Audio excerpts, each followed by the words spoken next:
Ghassan, we've talked about some of the procedures that we have, right? So we have these surgical procedures, we have these local regional therapies, but one of the areas that we've seen the most dramatic advances and some of the most exciting advances in terms of liver cancer has been in the systemic therapy route.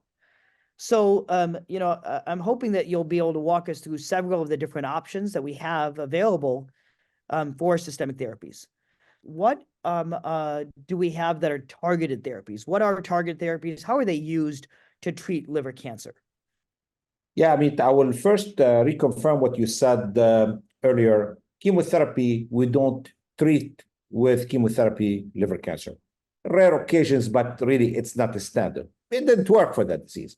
But thankfully, the science that has been evolving over the last 2 decades have found what we call targeted therapy. In other words, think about it this way. You have a certain specific change in that genetics of that cancer cell, and you have a drug that can go and affect that specific or stop that specific change. And this is what we call target therapy. Sometimes you hear the word biologic therapy, and this kind of, used alternatively in that regard.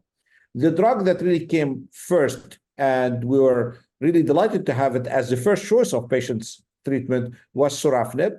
After that, we have lenvatinib, and there could be other choices that really evolved from that point on. They are really good therapies. Understandably, they are really able to control the cancer. They have an impact in regard to better outcome for the patients, but of course, they come with some side effects as well, which we'll talk about later on.